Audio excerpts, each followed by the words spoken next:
16 দফা দাবি নিয়ে বামেরা ডানকুনি পৌরসভায় ডেপুটেশন জমা দিল। যদিও পৌরসভার পক্ষ থেকে বলা হয়েছে এটা ডেপুটেশন নয়, কারণ কোনো রকম দিনক্ষণ স্থির না করে, আলোচনা না করে, অনুমতি না নিয়েই তারা কিন্তু বিক্ষোভ অবস্থান করেছেন বামেরা। এবং দেখাবো যে সেই বিক্ষোভ অবস্থানে কিন্তু যেহেতু রোদ রয়েছে সেহেতু বাঁদিকে তারা সবাই জমায়েত হয়েছেন এবং এখানে শুধুমাত্র ব্যানারটা নিয়ে বক্তব্য রাখছেন।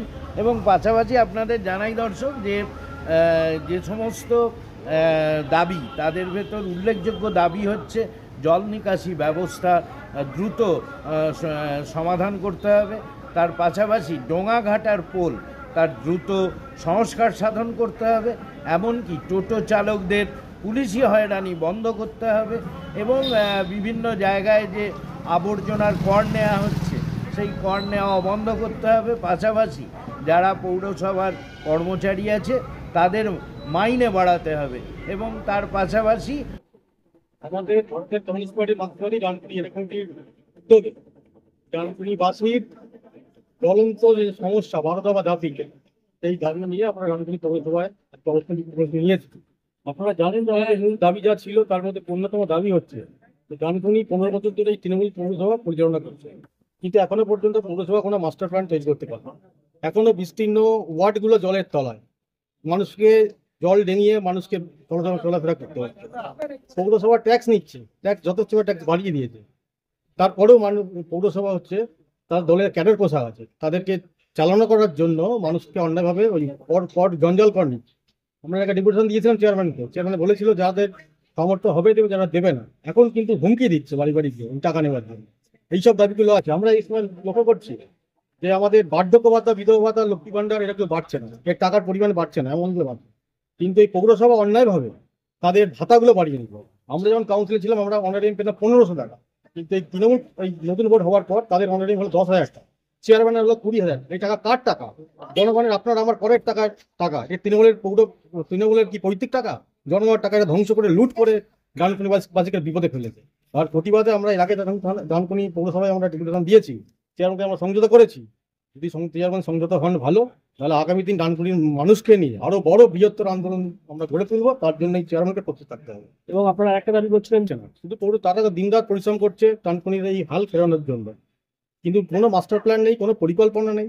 তাদের ভাতা বাড়ছে না, তারা বারবার আমাদেরকে অভিযোগ করছে, আসছে। মানুষকে আমরা সংগঠিত করছি, যারা একটা বছর চালাও, পরের বছর নির্বাচন হবে। এই নির্বাচনে যা সারা রাজ্যে যা চলছে, তার বাড়ি ডানকুনি, তার বাইরে না। এই সরকারকে পরিবর্তন করতে হবে, না হলে বাংলার কোনো মানুষ সুখে শান্তি থাকতে পারত না। যারা যারা এখনো অবধি যে আপনি অভিযোগটা করছেন যে বার্ধক্য ভাতা বা বিধবা ভাতা এগুলো পায়নি, সেগুলো কি আপনারা চিহ্নিতকরণ করেছেন? হ্যাঁ, চিহ্নিত করেছি, তার নামের তালিকা আজকে চেয়ারম্যানকে জমা দিয়েছি। সমস্তটাই আমাদের রেকর্ডেড আছে এবং চেয়ারম্যানের কাছে জমা দিতে গিয়েছিলাম, 10 মিনিট বাইরে দাঁড়িয়েছিলাম। চেয়ারম্যান আমাদের সমস্ত দাবিগুলো ভালো করে পড়েছেন, তারপর উনি সম্মতি দিয়েছেন, তারপর রিসিপ্ট আমাদের দিয়েছেন। আমাদের কাছে রিসিপ্ট কপি করা আছে। ডানকুনিবাসীর পক্ষ থেকে আজকের এই কর্মসূচি। তো আপনারা কি যথেষ্ট আশাবাদী যে এবার এটা? আমরা অতীতে চেয়ারম্যানকে সমঝোতা করেছিলাম যে ডানকুনিবাসীর দাবি নিয়ে মানুষকে চেয়ারম্যানকে গিয়েছিলাম, কিন্তু চেয়ারম্যান কোনো কর্ণপাত করেনি। এতে আজকে দিয়ে গেলাম। যদি চেয়ারম্যান নিজেকে সমঝোতা হয় তো ভালো, যদি না হয় ডানকুনিবাসীকে নিয়ে আগামী দিন অনেক বড় লড়াই আন্দোলন তৈরি হবে, তার জন্য চেয়ারম্যানকে প্রস্তুত থাকতে হবে। ম্যাডাম, আজকে বামেরা অবস্থান বিক্ষোভ করলো এবং তারা যেটা দাবি করেছে জল নিকাশি, পাশাপাশি এই ডোঙাঘাটা পোলের নির্মাণ এবং 8 নম্বর রেলগেটের এখানে আন্ডারপাস সহ 16 দফা দাবি তারা আপনাদের কাছে রেখেছে, কি বলবেন?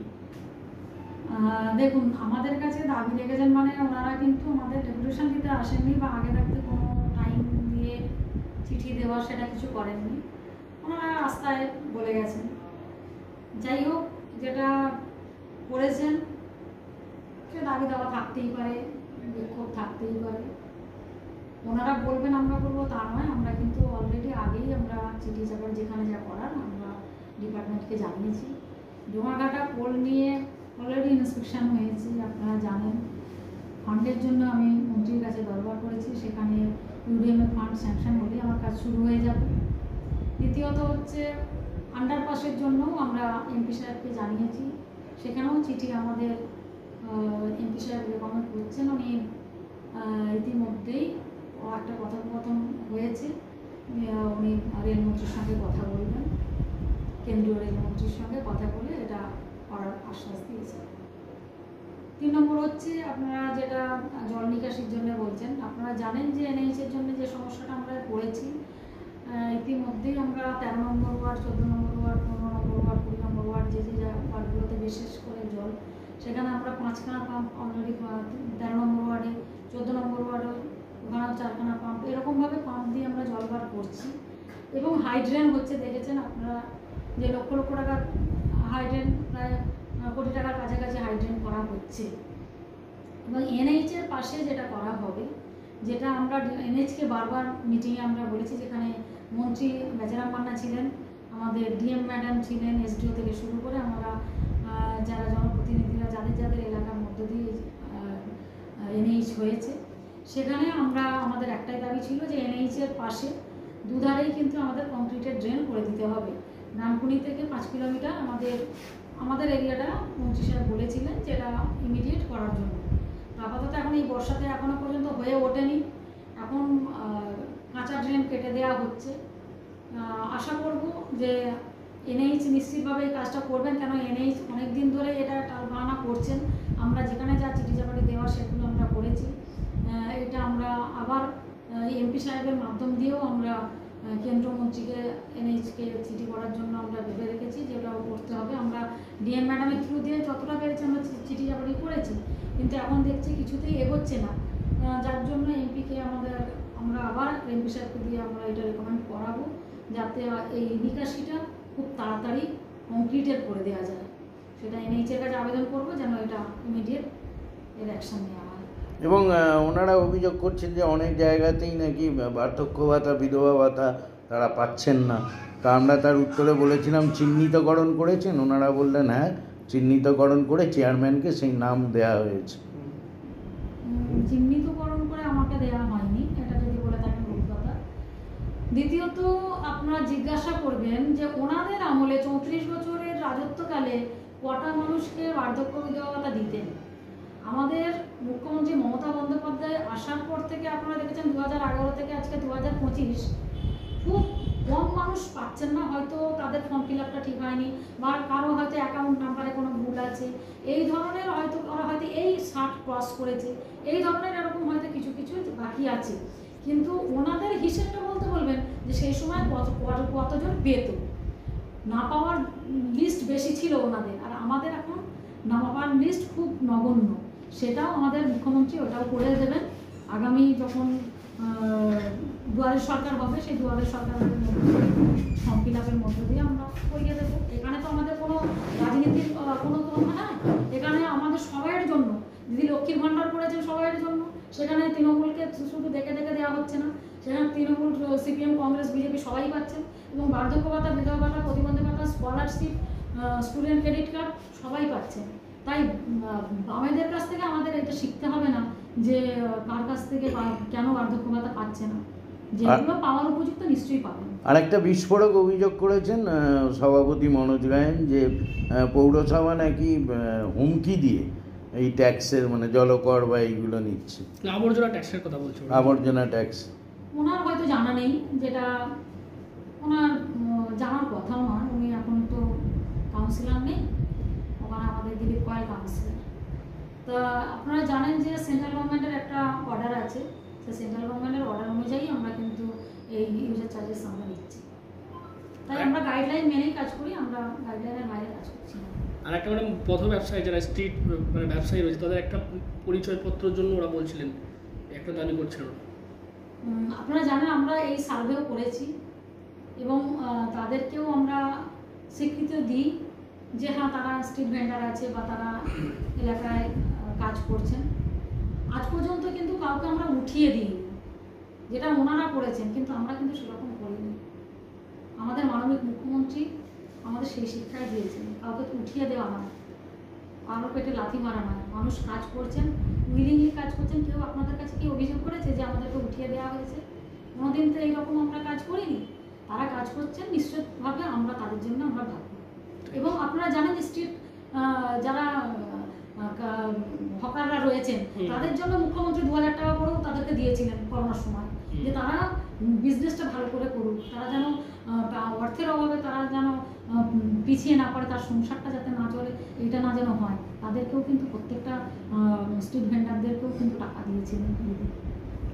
এটা শিখতে হবে না সিপিএমের কাছ থেকে। আরও বেশ কয়েকটা দাবি রয়েছে, যেমন রাস্তাঘাটের সংস্কার সাধন করতে হবে, এবং এই যে দেখতে পাচ্ছেন দাবি লড়াইয়ে সামিল হওয়ার ডাক দিয়েছিল, এবং সেখানে কিন্তু একেবারে স্ট্রিট হকারদের ব্যবসার অনুমতিপত্র দিতে হবে, নির্মাণ কর্মীদের বন্ধ হয়ে যাওয়া সুযোগ সুবিধা দ্রুত চালু করতে হবে, এবং পৌরকর নেওয়ার পরেও ময়লা তোলার জন্য বাড়তি করের বোঝা প্রত্যাহার করতে হবে, অবিলম্বে ডানকুনি বাজার ও দিল্লি রোড সংলগ্ন ভ্যাট সরানোর ব্যবস্থা করতে হবে।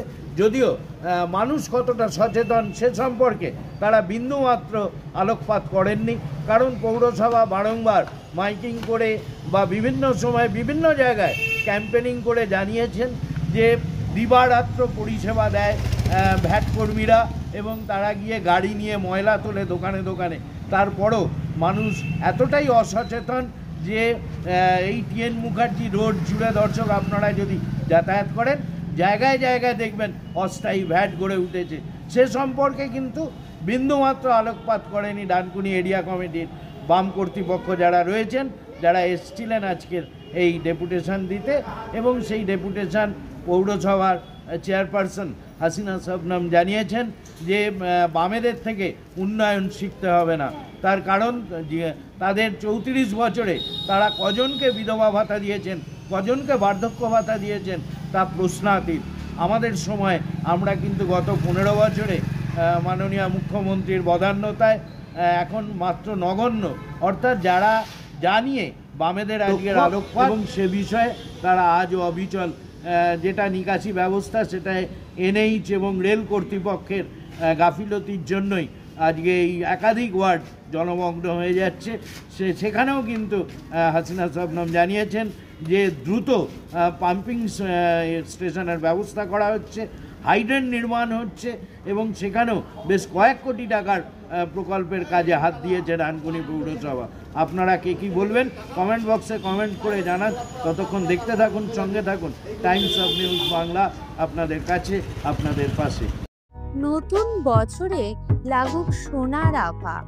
সেরা সেরা কারিগরদের হাতে করা সাজ যদি পেতে চান, আজই আসুন টিএন মুখার্জি রোডের Senco gold and diamonds Dankuni শোরুমে। সঠিক ও ন্যায্য মূল্যে অত্যাধুনিক মানের ফার্নিচার খুঁজছেন? একমাত্র ঠিকানা দিশা ফার্নিচার, জনাই চিকরন পোলের সন্নিকটে। ফার্নিচারের জগতে এক সাড়া জাগানো নাম দিশা ফার্নিচার। হুগলির চণ্ডীতলায় আরোগ্য নিকেতন নার্সিং হোম। ন্যায্য মূল্যে সঠিক চিকিৎসা ব্যবস্থা পেতে আজই যোগাযোগ করুন আরোগ্য নিকেতন নার্সিং হোমে।